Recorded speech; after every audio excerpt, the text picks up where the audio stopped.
the latest looks and styles at Katie's, with popular brands like Kenneth Cole, Hugo Boss, and Michael Kors at affordable prices. Let Katie's outfit you for your next outing. Katie's, located on Spooners Hill. Hi, I'm Richard Stoute. You're watching The Boiler Room. It's 2P Media. Thank you for joining us.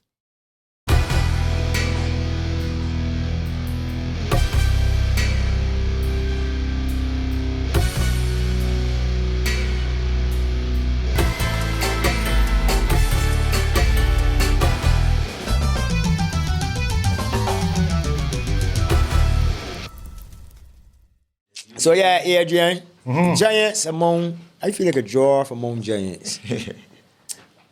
What say ye? What say ye? You don't feel like a draw tonight? I feel like a draw. People tell me I large and I big. If you are a dwarf tonight, I would gotta be a midget. I thought you fall below you, brother. You I don't know who's shorter, a midget or a dwarf. Man, instead of we talking midget and dwarf, we could talk about singing, we could talk about contests, we could talk about a legend, we could talk about a man that, like, from Jackie Opel days, I'm not going to tell you Jackie Opel, you understand, the Draytons. There's a class act among us tonight. Foundational. Yeah. And you know the funny thing is, boy, I think you look dress up in your African garb. I wear my good shirt, my good t-shirt. I forget to put the yellow here. So blue, black, and yellow. But the gentleman next to me outshines me in every aspect of night. Well, every time I see him, don't he white shoes? Don't he me white shoes? What? They don't white tears. They don't buy white tears. That's because they live in Black Rock. The contrast. Okay. Yeah, you know, black and white, you know. Mr. Richard Stoute, welcome to the Boiler Room. Mr. Richard Stoute. Thank you very much. Thank you for inviting me, and it's a pleasure to be here. Before I start, I just want to say I want to offer my deepest sympathy to a former musician who played on nearly all of my hit recordings, Lenny Thomas, who played with the organization, who passed recently. And Lenny would have played on Any Day Now, Vehicle, Best Part of My Day, Hate to Do My Woman Wrong, all of my hit songs with the organization. And unfortunately, we've lost him. And I want to offer my sympathy to his family and his grieving relatives and close friends. My condolences to you and his family. He would have been a part of some major Barbadian history right there. Yes, indeed, yes. And he was an excellent bassist, played with the organization and people like Smokey Road and those people, you know, from way back in the 70s and 80s. And you know, I think he made a wonderful contribution to our musical sphere. You know them names there? For right, Best Part of My Day, Vehicle. Yeah, I know. Yeah, I know. Best Part of My Day. You and My Children. Yeah, when I get home to you and my children, that's gonna be the best part of my day. See, I still know something. I still know something. But like, I grew up on now. My mother used to listen to that. That was Sunday morning music. But Farrah, the funny thing about that song is when I left the studio that night and went home, the wife and the children were gone. But that wasn't the best part of your day. But when you sing it was the best part. Yeah, it was the worst part of your day. Indeed, yeah. Yeah, but what makes a gentleman? Like, how many hits you got, Mr. Stoute? Well, I think that every song that I recorded, I've enjoyed recording. I think that songs are hits when you, the singer, enjoy themselves, and then people yourself, and then people would respond by telling you how they feel about them, you know. And then when you perform in front of an audience and the reception you get, you know, it makes you feel that you do have a hit. Yeah. So all songs are hits as far as I'm concerned. I think that everything you write is a hit because it's a song that educates and takes you to another level. That's a controversial topic here in the Boiler Room. Yeah, absolutely. You want that Admiral Sue? You want that Admiral Sue? Well, you know, everybody has their own opinion. Yeah, it's true. Opinions. And I think that's what we have to do. We have to learn to respect other people's opinions. You know, right. And I believe that if we do that, we'll have a better world. Yeah, it's true. Well, in my opinion, those songs that you call are huge hits. Like, them are songs that when I hear them, they give me goosebumps, and I just feel proud to be a Bajan when I hear them.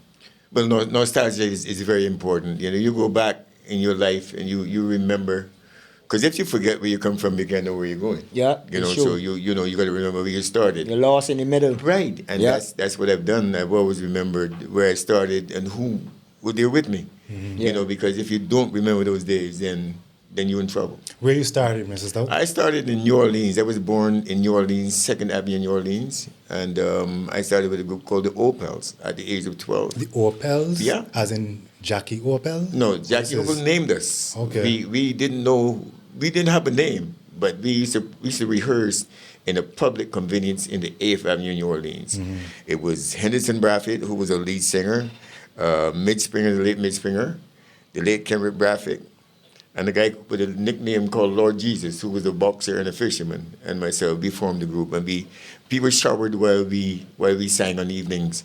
And Jackie Opel came down on evenings and joined with us, and sang songs, and we would back him up, harmonies and all that. And then he had this big show at the Barbados Plaza, and he said to us, he wants us to perform, but we didn't have no name or nothing like that. So when we got there the night, he said, you all are called the Opels. I'm naming you guys after me. That's how informal he was. He was a very informal kind of person, and he gave us the name that night. And we were very successful in our first show. We got $12 between us, and we went to the Pink Star in Baxter's Road and sat and ate fish cakes and cheese cutters and juices and had a good time. You see how, and you was content? Yeah, very You much can't get a boy no yes, no. No. It's funny because a little bit content is great. Yeah, of course. That's it. Yes, and you always just glad for that opportunity. I think that's very important. It's always important to appreciate what God has given you. It's true. And I've done so. I think that whatever little you get, you should take it and make it work for you, because that's very, very important. So that was a big deal for somebody, Jackie Opel, to pick you up all for the convenience, the public convenience, and put you on stage with him. Indeed, that's the manner of man that Opel was. Opel was a down to earth, generalizing person who felt that poverty people were to be appreciated. And I think he's the first Rastafarian I ever saw in Barbados. Really? Yeah. Very Jackie first. Opel was a Rasta? Yep. I've heard rumors you're confirming it now for me. I'm telling you, I lived houses apart from Jackie Opel in the farmhouse in the area. We were supposed to be gelling together from then on, and ever since then, Jackie has been very much a part of my life. And he was the first Rastafarian that Barbados ever had. He had locks? Yes, he had lots, but not lots, but he twisted his hair. Mm-hmm. And he would stand in front of K. Shepherd and by the Pink Star and things like that, and people would pass and scorn him. But this is after returning from Jamaica? Yeah, after he came up from Jamaica. Whoa. But as a matter of fact, he smoked ganja in front of policemen, and they didn't know what it was. That it was young then. Ganja was young then, so he just did his thing, and he was just a different kind of guy, but a very nice man, who looked out for people. And as a matter of fact, I would always remember him sending me to St. Croix, Virgin Islands in 1970 to represent Barbados in a soul singing competition, the Caribbean, which I won by 130 points clear. And I remember that? Yeah. Wait, how long ago this was? That was 1970. 1970. Yeah. By 130. You don't forget 130 points. No, you can't forget 130 real points. margin. That's real points. Absolutely, because it was a high point in my career. Yeah. I really did enjoy that. I thank him very much for it. You were sent by Jackie Opel? Yeah, he sent me. We lived in the farmhouse in there, and he came to my house one morning. He said, look, there's a competition in St. Croix, and I'm not going, and I want to send you. I want you to go. And I said, okay, Jackie, thank you very much. And I went to St. Croix, and I won the competition. Wow. And incidentally, that's the same year he died. Oh. So... what year was that again? 1970. Yeah. He died. He would have had he to died be, in 9th of March, 1970. He would have had to have been one of the first, if not the first, Rastaman in Barbados. Yes. I think he's the first person that I would have referred to as a Rasta. Okay. And because of his the way he carried himself, the way, he just went about life in a different way, and people could not understand him. Mm-hmm. Unfortunately, he was never employed in the hotels in Barbados because of his what he felt and what he stood for. So some people thought he was mad, but he was not mad. He was a very brilliant man. Mm-hmm. If Jackie overboard $20 from you, he give you back 25. Wow. And you would say, but I just had 20. He said, but if you bought it from Barclays Bank, I had to pay the interest. So I'm giving you $5 more. That's how informal he was. Once he was not permitted to drive, and he bought a Mobilite. A Mobilite is like a cycle. Mm-hmm. And he was riding it down Broad Street one day, and the policeman stopped him. He said, but we told you you're not supposed to drive. So he turned off the engine and started pedaling it. He said, Oh yeah, the pedal. Right. Yeah, I know the little small, so but yeah. He said, sir, but I'm not driving, I'm riding. You know. So why they stop him from driving? But because he didn't have a license. He failed the license many, many times. Okay. As a matter of fact, we debated this a lot of times. I said, you're failing in life, why don't you forget about driving? You know what I mean? He said, no, I got to drive. And he was learning and failing the license every time. But he felt that it was important for him to learn to drive. Mm-hmm. Incidentally, he was not driving when he died in the accident. Someone else was driving, and he was sitting on the hood of an open sports car. And when they struck the embankment, he fell off and struck his head on the sidewalk. Oh. You know, and that's how he died. Yeah. Just, that's a lesson that I don't feel that youngsters can appreciate. Like, I mean, hearing that kind of history of Barbados is you don't hear it.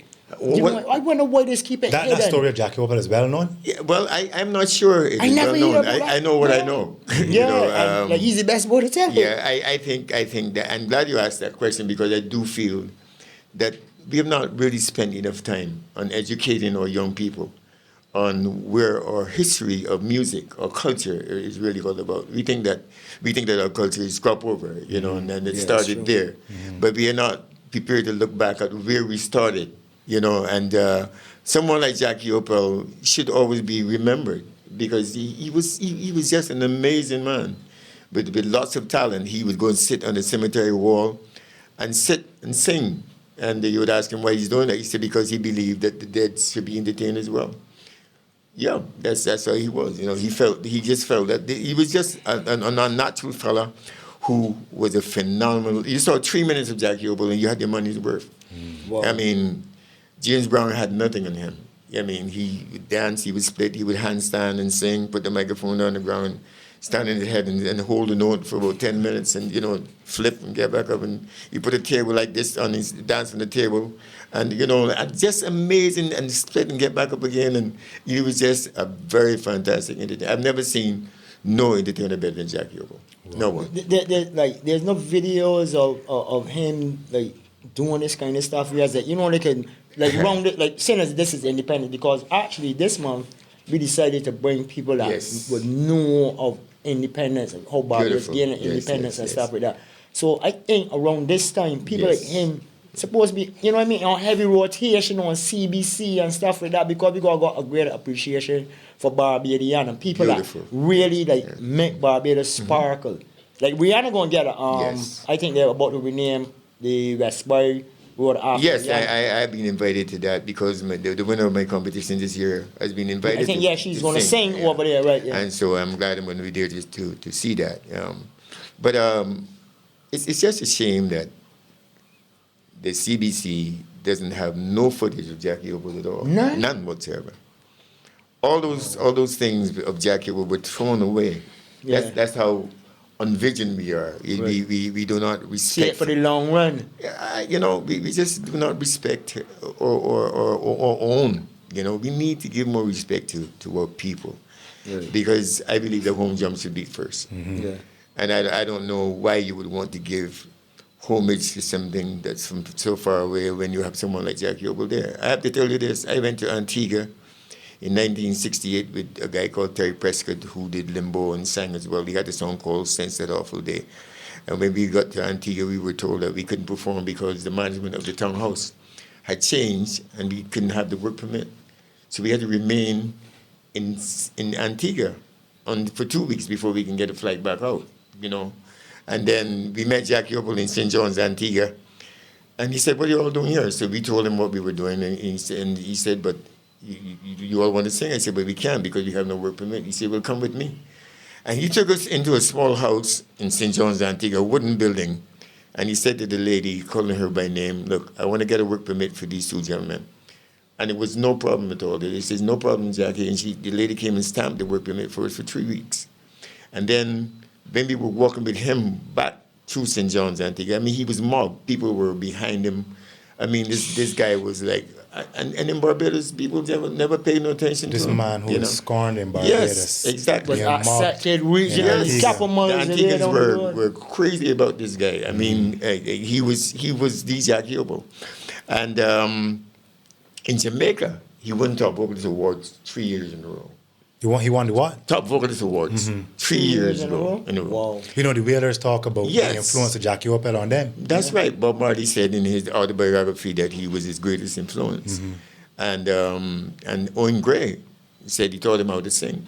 You know, he was just an amazing man. When he came up from Jamaica, he brought the spooge with him, which is ours, which we have not identified with as we should either, because we have not really given, you know, the appreciation to that music. What happened with Spooge after Jackie Opel passed? It's a very good question. What happened to it? We sang it. You know, the guys continued to record it, written to Wendy Allen, Carlin Leacock, you know, her brother Peter Leacock, and you know, all the guys, you know, got in the studio and recorded. We did covers a lot, but I'm of the opinion that Barbados is a country like this.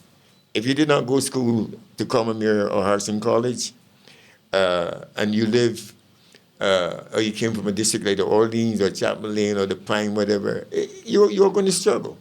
And we do not want to deal with the truth, you know. But I only deal with what God loves. And I've known this all my life. If Jackie Opel had gone to school at Harrison College or Commonwealth, or he had come from a different area, you know, other than the Orleans and Chapman Lane, I'm sure he would have been appreciated. But this is something that we have to get away from, you know, in our sports and in everything. This is what we do. You know, I had a situation the other day when someone was charged for drugs, Betty Griffith Payne, and the news said former winner of the Richard Stoute Teen Talent Contest. Now, I didn't say former winner of whatever school she been to. I mean, former student of what school she been to, right?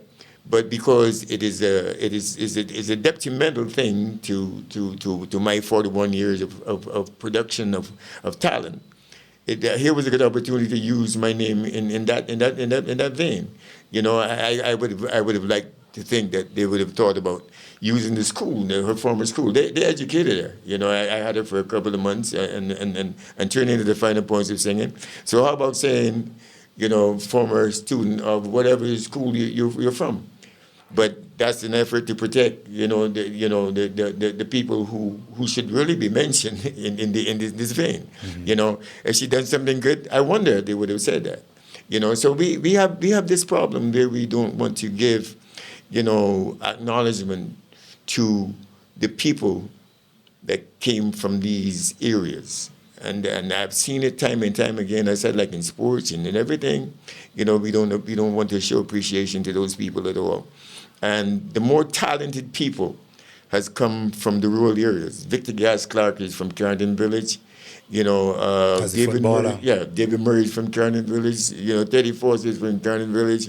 You know, then you have Fat Man from New Orleans. Hubert Grant, the former Opel singer from the mid-springer from the Orleans, and all that. But how often do you hear their names called? You know, I think that these people have made a significant contribution to Barbados, and they should be given all the opportunities to be acknowledged by the little ones, the schools, you know, and educate them who these people are, you know.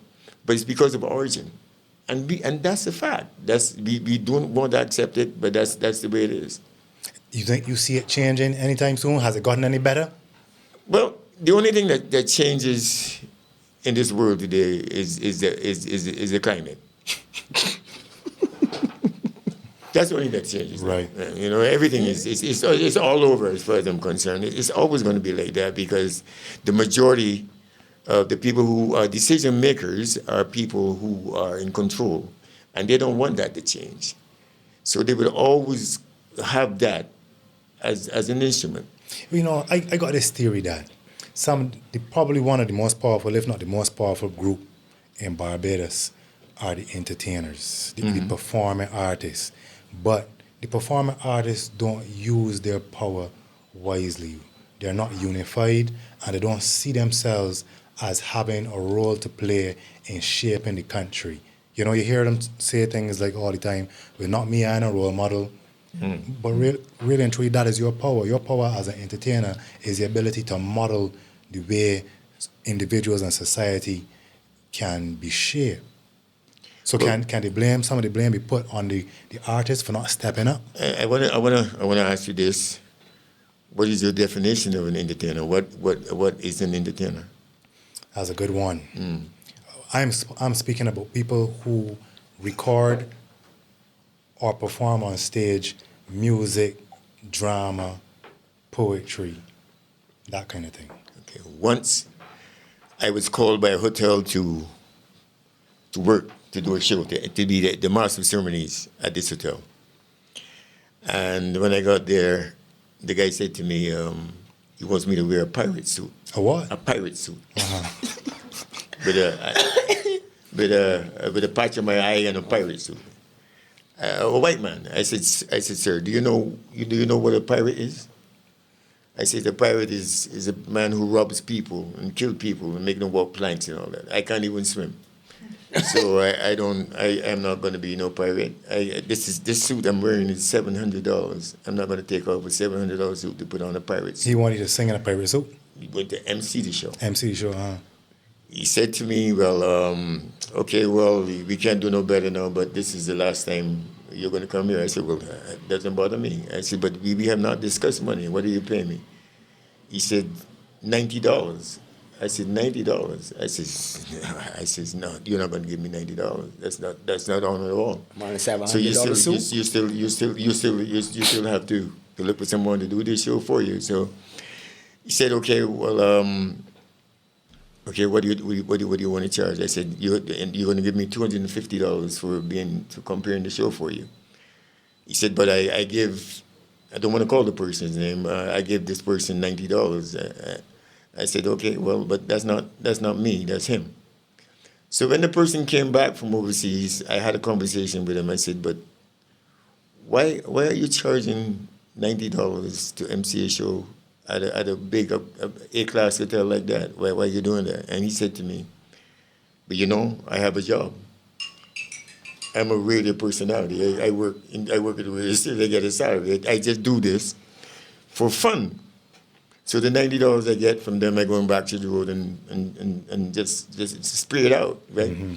So you have to define what is an entertainer. Is an entertainer a fellow who's dependent on it for a living, or is he just having fun? One of the things that affected us in this business is that a lot of guys have jobs in banks and post offices.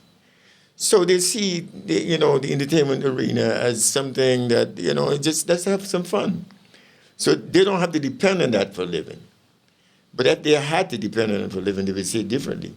So they charge small sums of money, and then the fellow who's really professional now, who's looking for a living out of it, he suffers because of the mediocrity that has been presented by people who have jobs in different environs. So that is where the problem comes. So you have to be very careful how you say who's an entertainer, because if a fellow makes $4,000 a month working in a bank or post office, he sees entertainment as just another side thing that he's doing. That is where the problem comes. Right. So you're making a distinction between the professional yes. and the guy who just trying the thing, doing stuff for fun. I want to, how many professional entertainers do we have in Barbados? How many people can say that I'm a professional entertainer and this is the only thing that I do? Mm-hmm. Not many people, because it is not that lucrative. So therefore, you're always going to have problems. Right? And then you have other problems that is created by things like all-inclusive. I remember playing at the hotel, and the management told me that they couldn't have me anymore because I was singing too well. I said, what do you mean singing too well? He said, well, because we are all-inclusive, Mr. Stoute, and if you get out there and you sing, you're supposed to finish at 11, and then 12:30 you're still singing. All of my drinks are going to be taken away from me, and then when another group of people comes in, they have to buy drinks to serve these people. So what he wanted was somebody to chase the people in the rooms. So I have to learn to sing on the key and sing all the time. The next Wednesday night I went down there to look to see what he replaced me with. There was a guy who was a postman by trade, playing the guitar. He's singing Yellow Bird, High Up in Banana Tree. Right? out of key, out of time, out of rhyme and all Out of that. everything. Right. And 3 people are down there watching him, right? So all the people left after they heard I was not there that night, and it was no good. So they go out. So his drinks remain. You see, so we have conflicting things that interferes with the progress. And tourism is our main industry. We cannot live without tourism. And we have to be careful that we do not interfere with the product in the hotel circuit. Look, if a guy wins a calypso competition in Barbados in crop over, in let's say August, after that you do not hear anything about that guy again until next crop over. Yeah. Wrong. A girl wins a gold medal at NIFCA, you don't hear nothing about it.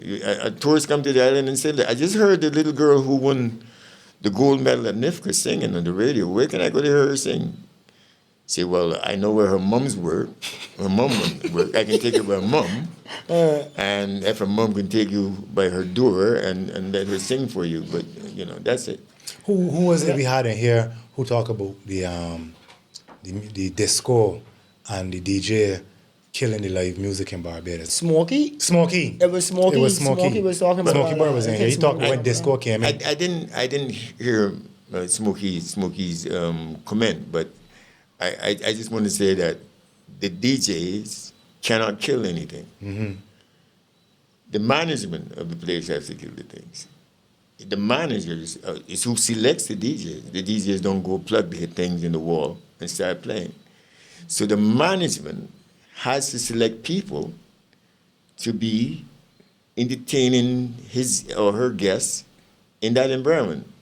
So you have to put the blame, don't put the blame on the DJ, right. Put the blame on the management because they're in charge. They're the ones who selects the people. Made the decision. That's right. So, I would like to think that they don't pick themselves. It's they're selected by people. But that was like the same how they did with you back when you were saying the music when the man wanted you to run the people. Mm-hmm. Basically, he picked somebody that, you know what I mean? If you want to keep people to buy drinks, you can pick somebody, obviously, that can play what them people want to hear. But if they play over, and he can be like, nah, they're standing here too long. You got to get a DJ that can't play music. You might as well go back to the days of the hi-fi.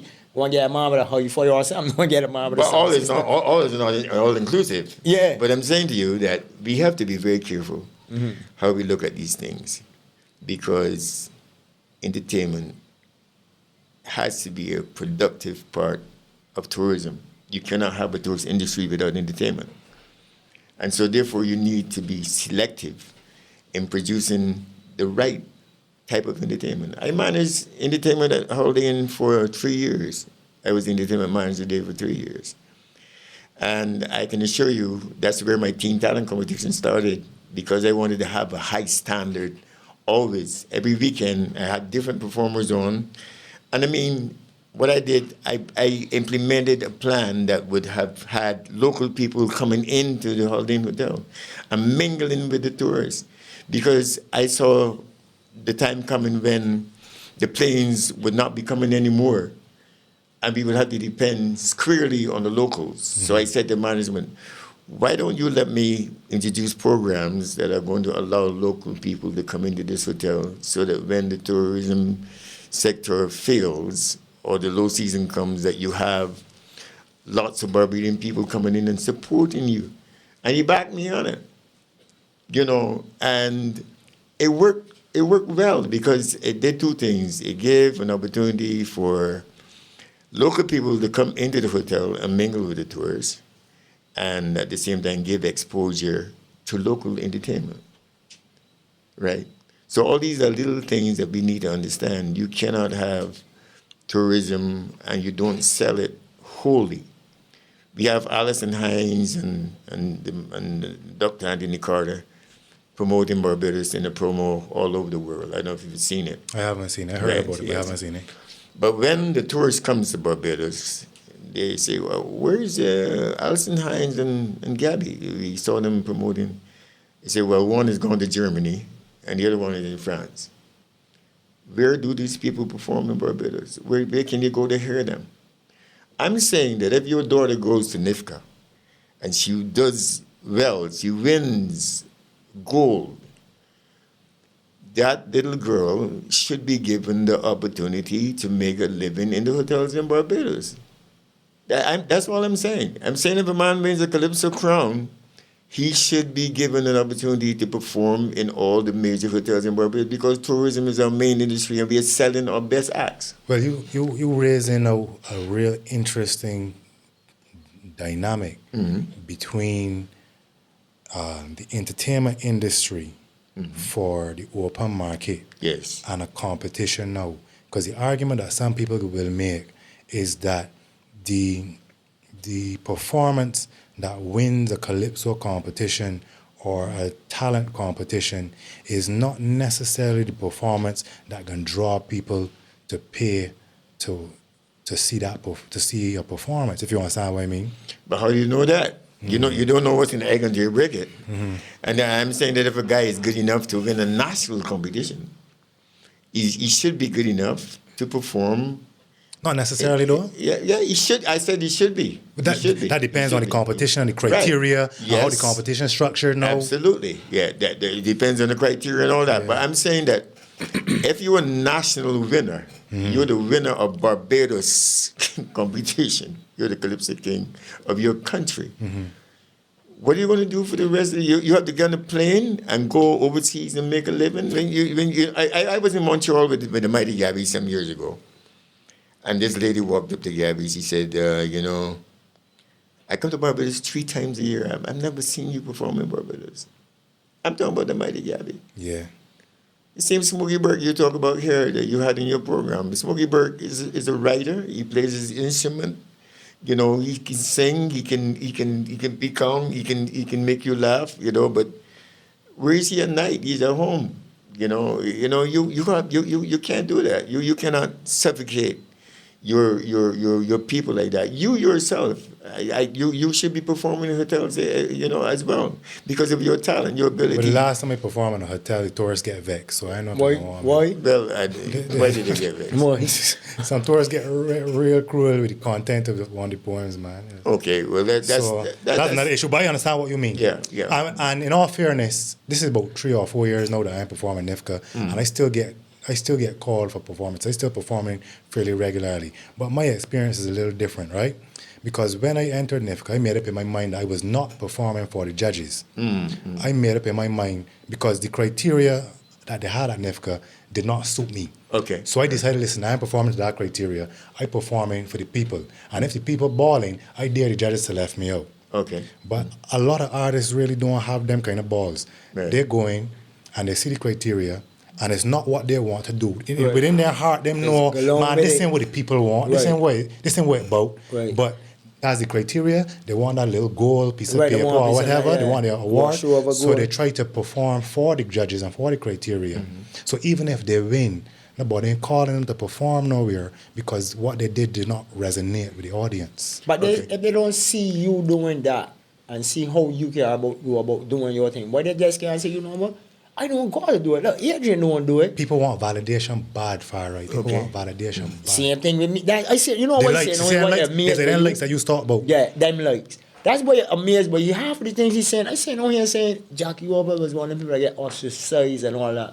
When I start making my blogs, I never make it to say, like, I won't insult a politician or insult some person for doing something that I don't see as like, right? I started saying, like, what you doing, you know for yourself is not right. You know of it in your heart. But sometimes they feel that I wrong for saying so, like, you should just shut up, get in a corner, and don't open your mouth. And they can victimize you for that. People afraid of victimization in Barbados so bad, it's scary. I've never been afraid of it because I believe God. I believe in God, the Father Almighty, and I don't think He says He doesn't like ugly, so I don't worry about those things. I feel that there's 2 ways of life: right and wrong. If you're right, you're right. If you're wrong, you're wrong. Right. True. I criticized the hotels in Barbados when it was president of MIGOB for not having changing rooms for the performers. People were changing on the trees and on the beach and stuff like that. Yeah, and I told them that that's not going to happen. With me at all. When I perform in the hotels, I told them what I wanted, and if they couldn't give me, then I say, "You have a good night," and I'm gone. I'm glad I was born poor in New Orleans. I've learned how to do without. I was born in a little avenue where my father cooked on firewood in the yard. I bathed in the yard in the well. I went to the Orleans Public Convenience to bathe. I went to school without shoes. I went to school with a butter and biscuit, and a bottle of tea that turned to ringworms at that time. So I'm a pencil this long. Yeah, that's right. You know, so I understand what poverty is all about, and I fought poverty, and I understand that you have to go to the mountaintop in order to achieve anything, and you do that. You go to the mountaintop by being there. The rich man cannot feel poverty because he's never been there. You can only feel what you've experienced. You can imagine, but I understand what poverty is all about, so I'm not afraid of it. I've always been very contented with my life.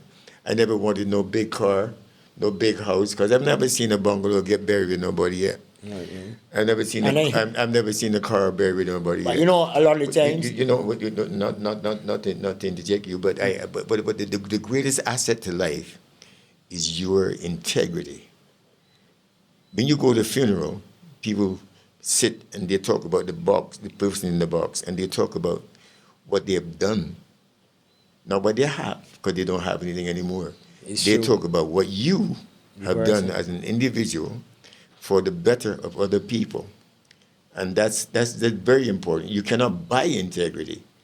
You might be able to buy a car, but you can't buy integrity. You have to earn it. You have to show it, and let people see where your heart is, and do the right things. And I can say that because I lived 71 years in this country. I don't know what a police station looks like. And the only court I've ever been to is Court Furniture Limited. And I court women. I played lawn tennis on the lawn tennis court. So I can talk about that. My integrity is intact. I've always been a very sensible and intelligent person enough to know that I'm to stay away from bad company, trouble, stay away from all the things that doesn't make any sense to me at all. If you want to talk to me about something, let's talk about something sensible, and I'm involved. If it's stupid, then I don't want to be involved in it. And I'm okay. I see myself as a leader. I'm a leader of young people, 41 years. So I have to set very high standards, and behave very well. You know. So therefore, I don't want to be worried about me saying the truth, because the truth is a mighty sword, and the truth should set you free. The Bible said so, not me alone. You know, if you're saying the truth, you have nothing to worry about. Speak it quietly, peacefully, and know in your heart that you're speaking the truth. You have to wake up in the morning and have a mirror image of yourself. You must be able to wake up and look in the mirror and look at yourself and say, look, I am a nice person. I'm a very good person, because you know it. Don't say it. Don't lie to yourself. Say it because you know the things that you do, you know, and what you bring to the table to other people, how you represent that. It is a way of judging yourself. Can you look in the mirror and say to yourself, I'm a good person? One day at my workshop, I said to the kids in my workshop, I want you to draw a line in the middle of the page, and I want you to write over on the right-hand side all the good things you've done within the last 6 months. And on the left side, you write all the bad things you've done. Don't show it to me, show it to God. But I want you all to fill that out for me. And when I looked, people were doing the pencils like this, because they were judging themselves. They were talking about the good. They couldn't write the good things, but over here they could, you know. And some of them didn't really write anything at all. Some people take it and just ball it and throw it away, because you have to have trials with yourself. What have you done today? You ask the guy, what are you doing today? He said, I don't know. You got to know what you're doing. You know, you got to know where you're going. You got to understand who you are, what you want to be, and what are the most significant things in life. What are you bringing to your country? What are you doing to represent yourself as a person and to encourage other people to be better, not to be worse? I saw a man in the supermarket on Sunday. He was like, alcohol infested, and he was falling down all over the place, and he said to me he was hungry. I said to him, come with me, and nobody should be hungry. And I bought him, he's a white man, you know, and I bought him lunch and everything like that. And I said to him, but you know, you're gonna be hungry again tomorrow. What are you doing with yourself? What do you think? Where do you think you're going from here? You have to understand that this is not the right way to live. You're killing yourself. Look at you, you're losing weight. The rum is killing you. The rum is corked down in a bottle and not asking you to open it. You open it and drinking it. And know you're poisoning your system. And do you want to live? He told me yes. I said, well, you have to stop that. Examine yourself, see what you're doing wrong, and try to do the right thing. You know, the way you speak, right?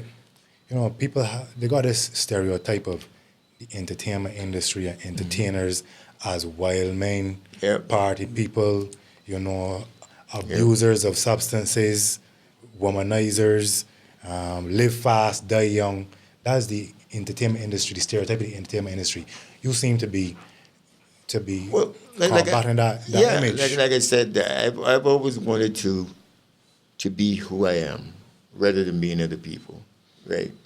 And the one way I did that is conducting myself in a way that is cohesive to what good is all about. You know, I was in town last week and I saw a young lady, and, you know, she came to me in the midst of a conversation and told me of her plight. She has 6 children and no father around. You know, her house rent is in arrears. You know, she hasn't eaten for 3 days. She has to go pick up her child from school. She doesn't have a bus fare.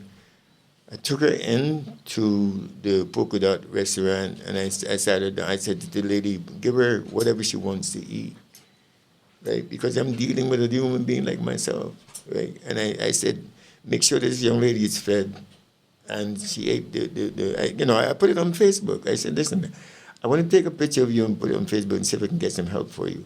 At first, she was shy. She didn't want to do it. I said, no, but the Bible says, seek and you will find. Knock and it will open unto you. You have to go for broke. You need help.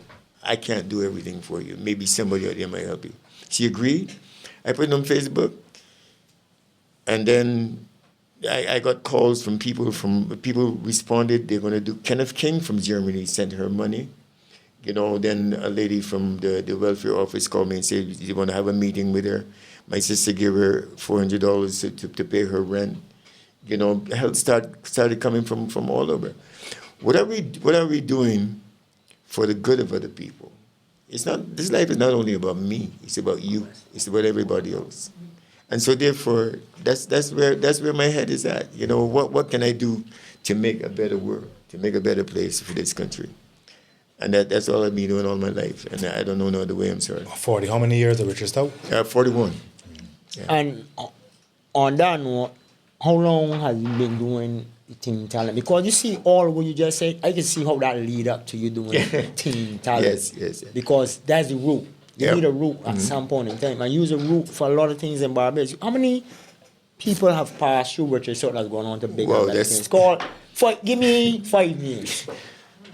Oh, 5 names? Yeah. Alison Hines. Easy, man. That's not a hard question. Easy. There's an easy example. There's an ABC example. Edwin Urey. Yeah.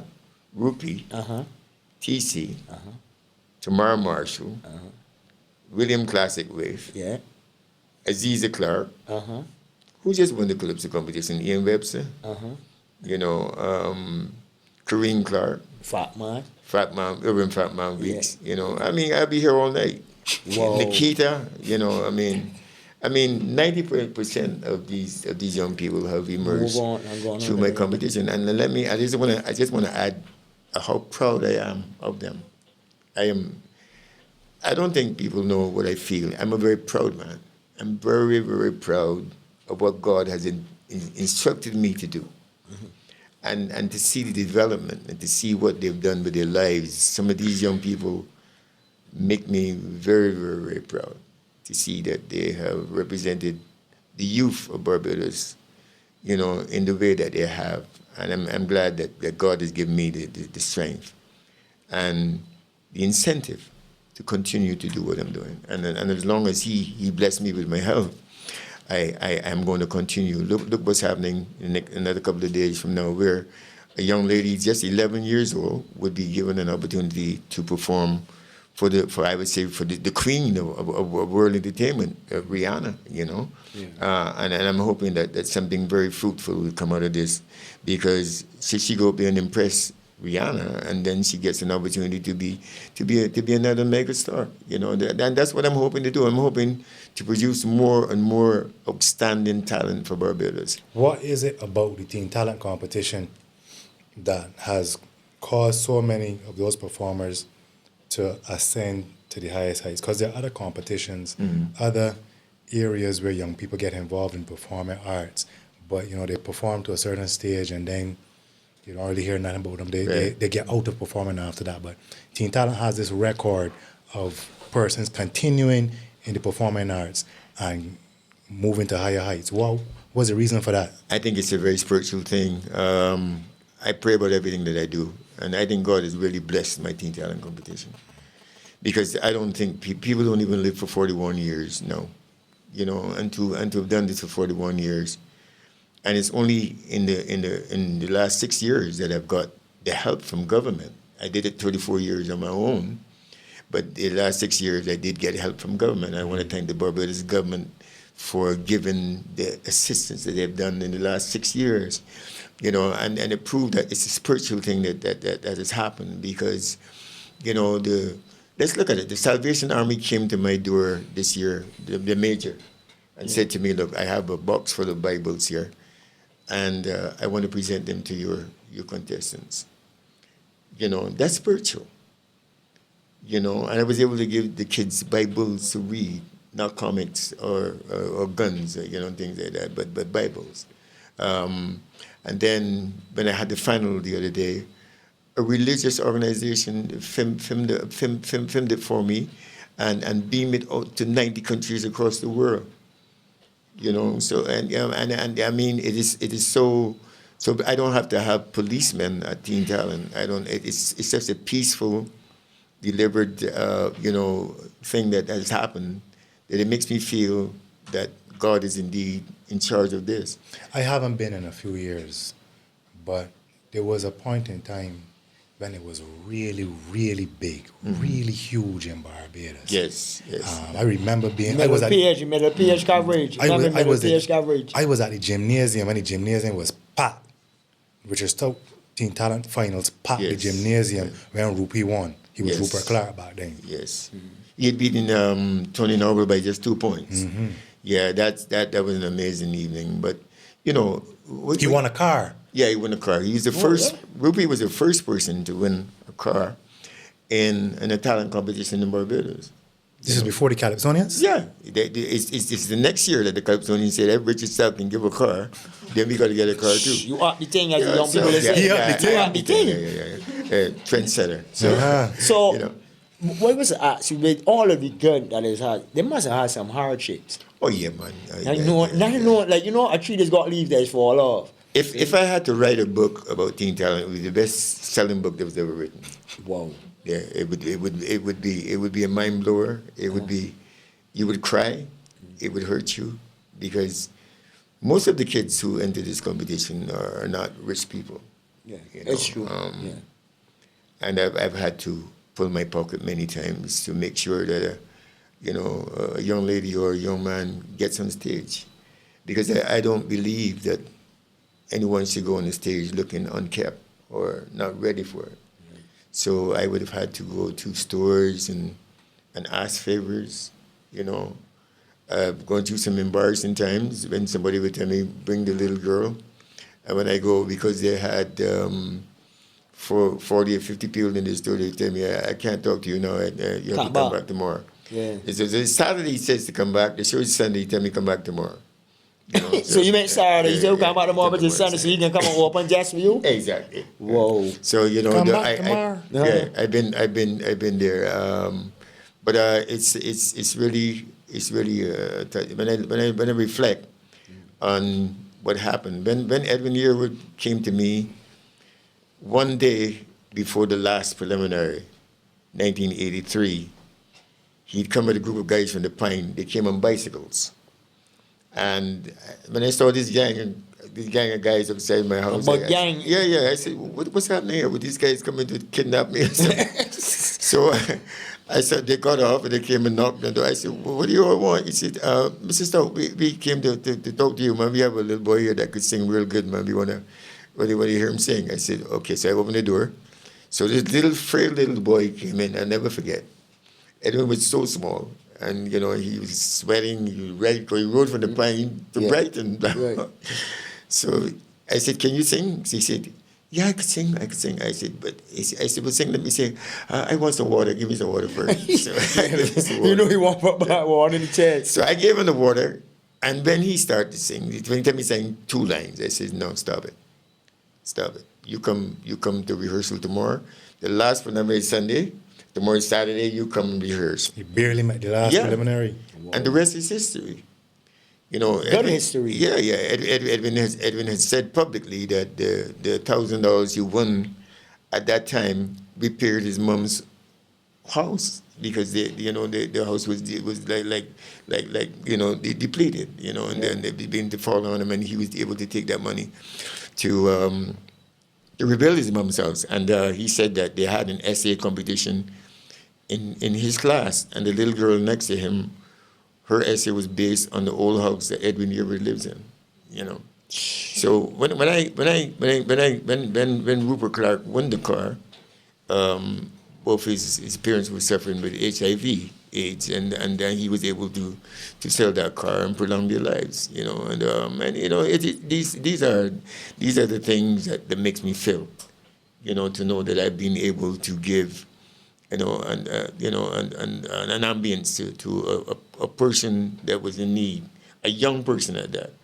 You know, I've seen many people, you know, driving cars who won the competition before, and I'm proud to see that the people who caught the bus. Now I'm a pedestrian. I'm the world's best pedestrian. Yeah, I see you walking road, but see many it is. I'm the world's best pedestrian. And nobody in the world can walk better than me. Mm-hmm. Yeah, I've said, you want to be the best driver, go ahead. I want to be the best pedestrian. All right. Yeah. I walked 71 years without an accident, so that's yeah, and you keep your white shoes, right? That's right. So that you got to be the best pedestrian. Right. You got to be the best That means pedestrian. step in light. Right, Yeah. if a driver knocks me over my white shoes, he's wrong. You must see me. Mm-hmm. Yeah, you know. But I saw you be walking coming up, Robert, see you watching. I look like you be looking for potholes, but he saw you walk. But you know, a guy said to me, you're always in white shoes. I said, what color do you wear? He said, you wear black and brown. And I said, yeah, white. He said, but why do you wear some white shoes? I said, have you ever seen a white man wearing white shoes? He said, you know, come to think of it, you're right, you know. I said, yeah, well, I wear white shoes to show the white man that we can walk on them too. Because they've been walking on us for so many years, you know. And he was astounded. You straightforward on Mr. Stoute, though. You direct. I know. No, but that's my whole life. I've always been like that. I've always felt that you should say what's in your heart, because you cannot defeat yourself. If I leave here tonight without telling you how I really feel, I defeated the purpose of coming here. Right. You know, and I'm not saying nothing that's wrong. I'm saying what's right in my heart. Right. And my heart is my heart. I have to say what comes from inside of me. Right. You know, and that's the way that you ought to live your life. You know, tell the truth, tell it like it is, and you know, you don't worry about what somebody feels about that, but you have defended what you feel inside of you. That's my gut feeling. You got to talk from the bottom of your gut. It's a very large part of being a man. Yeah. You know, you have to be a man. Yeah. If I do something wrong, I tell you I did it. Yeah, I'm serious. I'll be waiting for the body to tell you. Yeah, I mean, my son plays cricket. I was umpiring a game one time. He was 49 out, and I give him an LBW. When they go home, he said, "But Dad, you know, I wanted one more to get 50." I said, "But you were out." Yeah, I said, if you were 99, I would have given you out. You know, I have to let you know that in my teen talent competition, I have nothing to do with the judging. Oh, you don't have nothing to do with it? Nothing I thought to you do was with one of the judges. No. You're just the organizer? I don't even know who's coming. There's a guy called Tony Clark, who have been selecting the judges now for umpteen years. Yeah. And I don't know who he's going to select.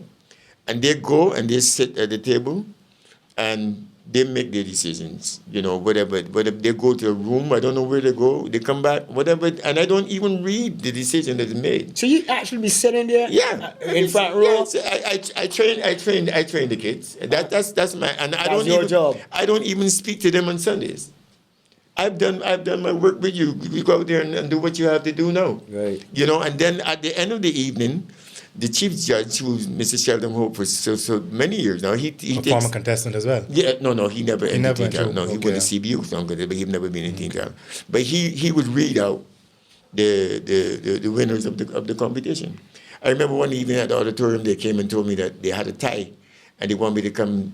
I said, but I didn't tie it, so I can't untie it. You all are the judges. You all untie it, right? And I don't get involved with that at all. And I'm glad I got the opportunity to say this in this forum, because a lot of misconceptions has been made, you know, and people they say things without understanding or knowing. Do not speak about nothing unless you know for Yeah, sure it's what true. you're talking about. Because then when somebody asks you that know about it, you can sound like an idiot. Yes, was it Right. classic? Who sang "If You Don't Know, You Should Ask"? Yeah, he sang that last. Call somebody and ask. Yeah, it's called somebody. and ask. Call Yeah, somebody. if you And don't you know, get it, yeah. if you don't know, ask. You Right, know? right. Don't Yeah, you man, know, but you can make yourself an ass. Yeah, that's just, so we have every reason to want to deal with what is true. But let me ask you a question now, concerning the trajectory of the competition, because you know it had a heyday, Yes. right? Yeah. So everything. Mr. Green, I still like to say that Teen Talent still has a heyday. It is doing what I wanted to do. It is. Are you satisfied? I'm happy. with where it's at right now? I'm a very happy man. I'm a very happy man. I'm happy. Happy and satisfied is two different things. Yeah, though. we're happy. You could combine the two in this case. I'm saying to you that I'm happy to see that I'm continuing to give upliftment to young people. Would you like to see that upliftment be expanded and grow Yes, again? yes, of course. How do you envision that happening? Well, because I think last year I said to Minister Lashley that I would like to have a forum where he invites talent scouts from America, Canada, England, and give the 10 best of them an opportunity to be heard by them. Because listen, the world is looking for another Rihanna. When crop over comes, the Calypsonians are highlighted, and they come down with the best talent scouts in the world, and journalists come down from all over the world, and they shoot this thing. So they go back with the cameras filled with whatever they saw in the crop over festivities. Bend over, whatever, and you know, and then they think that is Barbados, that's what we have. But in truth and in fact, they don't get to hear the people who can sing. You know what I'm saying? So if you give an opportunity to these people, then they will be highlighted. You cannot. Show business is being in the right place at the right time. So you need to give an opportunity to these young people to be seen and heard. Calypso is fine, keep that, but still, if you invited the media and the journalists in a forum to highlight the talent outside of the Calypsonians, then there's every chance that one of them might get selected. Lady Rihanna comes down here every year and she jumps in the band for Crop Over, but I've never heard her record a Calypso yet. You know, so Calypso is good for the Caribbean and is doing what it's supposed to do for enjoyment of everybody, including me at times, because I like to listen to Calypso too. But I'm saying that the world is looking for another Rihanna, and they would like it to come from the Caribbean. But if they come down here and they only see the Calypsonians, then they go back feeling that this is all we have to offer. After Crop Over finishes, Teen Talent starts, but they're going back home. You understand? That's why I'm so heartily happy that this little girl is going to get. What's her name? Is going to be Clark, Trinity Clark. She's only 11 years old. And I'll tell you something else about that. About 5 years ago, I said that I'm going to let the 6 to 12s compete with the big ones. Wait, Trinity Clark. This is Kareen's daughter? Kareen Clark's daughter, yes. Okay, she has singing in the Singing. jeans. Yes. Jeans, the skirts, everything. Jeans and kiki and everything. You know, the real thing. She is an amazing talent. This child can sing. I mean, I don't think there are many people in Barbados who can sing better than that child. That child can really, really, really sing. But when I said that I was going to have the 60-12s compete with the big ones, they almost killed me. They say, well, this man is mentally disturbed. Well, how can you put those? What has happened since then? Last year, a 12-year-old, Johanna Daniel, won all two of the competitions, plus the essay competitions, because I have an essay competition in it too, which has an educational ring to it. And now Trinity came this year at 11 years old and did the same thing. We had 5 or 6 of the juniors in the finals every year. Mm-hmm. The beast of the world was led by a child. And the Bible says a little child should lead him. You have to give these young people opportunities from early. Let them feel a part of what you're doing. Let them understand that there's a chance for them. And the earlier you get them into this, the better it is for them. So going forward, you can continue having the young ones. Oh yes, compete. That will never stop. Teenagers. That will never stop. It's being successful. You should never stop doing nothing that is working. This year, for the first time, I had a segment for people with disabilities. Okay. Yeah, and that was also very amazing. I mean, these people can sing. You know, and I would like to see the hotels in Barbados embrace these people too, you know, give them a chance to perform in the hotel circuit and give them, let people see that the people who are disabled and so on can perform. You know, there's a guy who dance. I mean, they all sing very well. But before that, I had people like Anna B., a blind lady who won the competition before. Mm-hmm. So the vision was always there, but I've now opened a forum for them to compete in their own segment. Right, and be highlighted. They have their own final. So I have finals, and I have an over 21 final as well. So that even if you leave Teen Talent, you can still come back and be in the over 21 final. So it continues, because life is about continuity. You have to give people a chance to be better exposed all the time. Have you had great support over the years from sponsors? Yes, sponsors? I like I said before, the 34 years was very demanding on me. But I want to thank people at Roberts Manufacturing, who has been with me for like 15 years or so. Sneaker Head has just come aboard. Incidentally, the lady, Mrs. Johnson, her son had won the 6-12 competition, and she's a very ardent fan of the competition herself. You know, the Sports and Arts program, who's been absolutely wonderful to me, and making sure that the funds are there every year to make sure that we have a productive source for the competition. And the media, the Nation newspaper and Barbados Today, and Sports and Games. Raymond has been excellent over the years. The Barbados Community College, who offers the scholarship to the winner of the competition, and they're so gracious that, because they say that if a 12-year-old wins, they're willing to hold the scholarship for them until they get to age 16. Yeah. So all these are people that I really want to thank very much for being there with me and giving me an opportunity to further expand the horizons of young people in Barbados.